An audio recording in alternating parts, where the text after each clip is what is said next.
mis siin toimub? Vennad hüppavad purskkaevu riietega.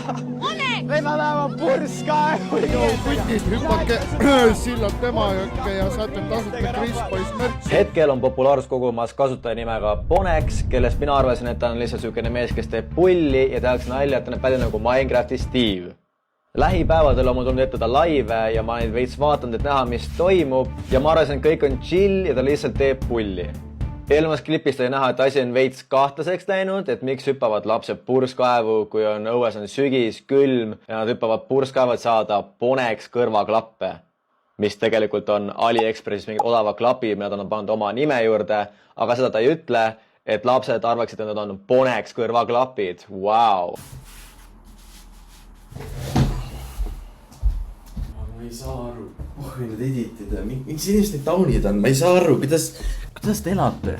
Nagu te nägite selle Krispoisi viimases klipis, põhiasi, mis kõiki triggerib, on see, et ta on dropshipper. Ponex 4K projektor 130 €. Ei nojah, mida teha, vanemate rahakott on alati kõige mõnusam. Kõik on lihtsalt nii vaesed, nad töötavad ise Maximas ja siis nad on nagu, okei, nüüd ma saan rünnata Ponexit, nad tegi lauki natuke kahtlast asja. Siis nad käituvad nagu härra kõike teadvad ja mingi vastutuslikud inimesed, samal kui nad vihkavad enda elu, töötavad Maximas 10 tundi päevas ja siis mingi Minecrafti Steve teenib rohkem raha kui nemad.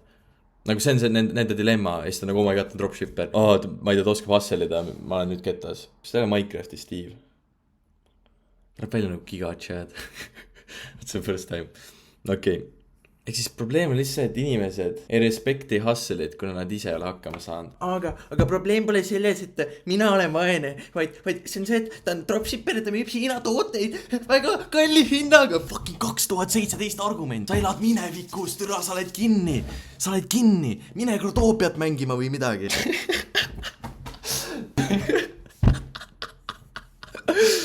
Okei, ma nüüd päriselt seletan ka, mida ma just rääkisin. Kui see trigger on see, et sa saad AliExpressist mingi 3-4 korda odavalt mingit toodet. Nagu ma ei saa aru, kus see algab. Nagu, kas nad ei saa aru, et turundus maksab?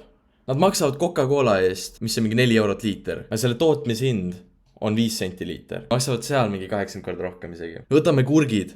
Sa tahad kurke osta enda majja. Sa ei saa minna mingi Belgiasse kurkide järgi, vaid sa maksadki selle vahendajate eest, kes toovad selle poodi, et sa saaksid mugavalt võtta need. Ja sa maksad selle haibi eest, selle tunde eest. Kokaiin, bro. Kokaiin. Kõige lihtsam sample. Kilo hind farmeritel umbes 500–1000 €. Ehk eurogramm. Kuidas sa lähed tänavale ja saad sott 50 € gramm? Seleta mulle seda fucking, kus see 150 kordistus hind tuleb. See ongi see fucking turundus, shipping, kõik see. Ja see ei ole ainult fucking kokaiiniga, see on iga asjaga niimoodi. Nagu palun avage silmad inimest, ei mõista, kuidas maailm töötab.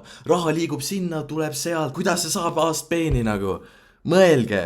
Kõige rohkem läheb ketta see, et inimesed arvavad, et mingi lapsed raiskavad raha. Nad on nagu, oh my god, miks nad ostavad selle rämpsu ja Hiina tooteid ja veel kallimalt ka. Aga nad ei mõista, et need lapsed on reaalselt rõõmsamad. Nad ostavad 20 € kõrvaklapid. Ja siis nad on nagu, oh my god, Ponex kõrvaklapid.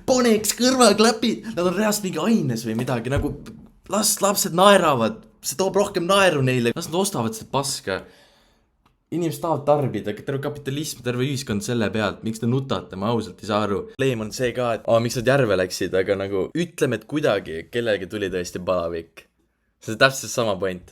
See on see üks laps, kes on lihtsalt voodis. Ema küsib, miks sa haigalt, miks sa tegid seda, miks järve läksid?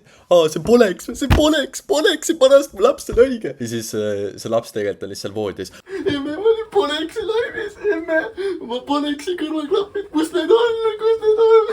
Krispois ei pannud väga heitida, nagu ma saan aru, et selle tähelepanu tooma ja see...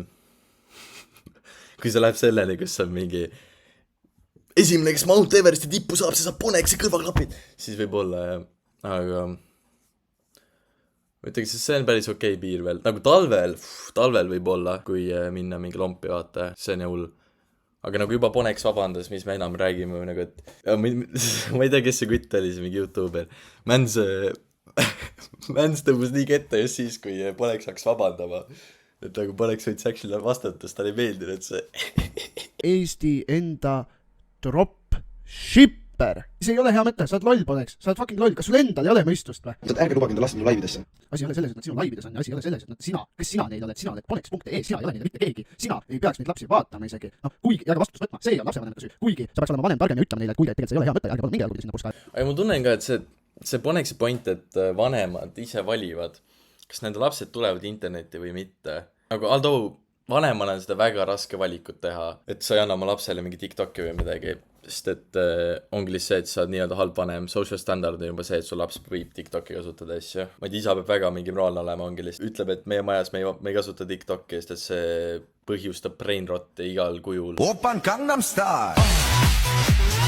Ja ütleme, kui isa teeb selle valiku, siis ongi lihtsalt see, et veits saab põida pere poolt, ema poolt, aga ongi lihtsalt, et peab tänkima selle valiku ja võtma selle vastutusele üle ja ongi lihtsalt, miks ei luba meie pojale TikToki, siis lihtsalt ütleb ei, me lihtsalt ei tee seda. Ja siis on kõik chill ja siis me elab see laps rõõmsalt looduses, siis ta ei satu mingi Ponexi laivi isegi, nii et see on küll kasvatuse teema. Aga nüüd nagu, kui me tahame tuua vastutust internetti, ma ei tea, kas me tahame nagu seaduseid internetti, mida me tahame, nagu ma saan aru, et tähelepanu võiks ikka tuua sinna, aga... Mida ta tahtis teha? Ta tahtis kellegi kaela ära murda.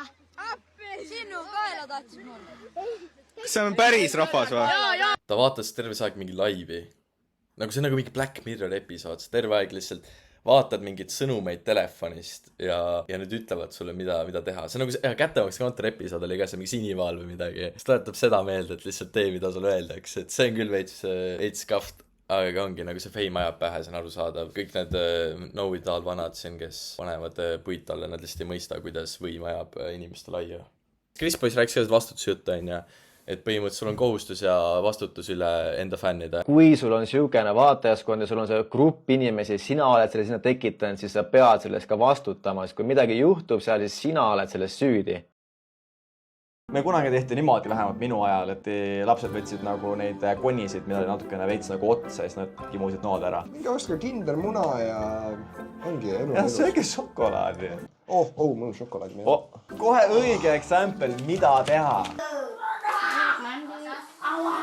Aga nagu, muidugi see on ekstreemne näide, aga lihtsalt nagu me kõik mõjutame siin internetis üksteist, see ongi loogiline. Ja samas, aga muide see Chris Boys asi, ma ei viitsi heitada siin, see on, aga see talle aus point, see oli see, et mingi, et kui sa kimud või midagi, et siis pigem see šokolaadi.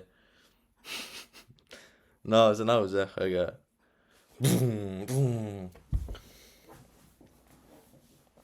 Ma ei tea, mis mul...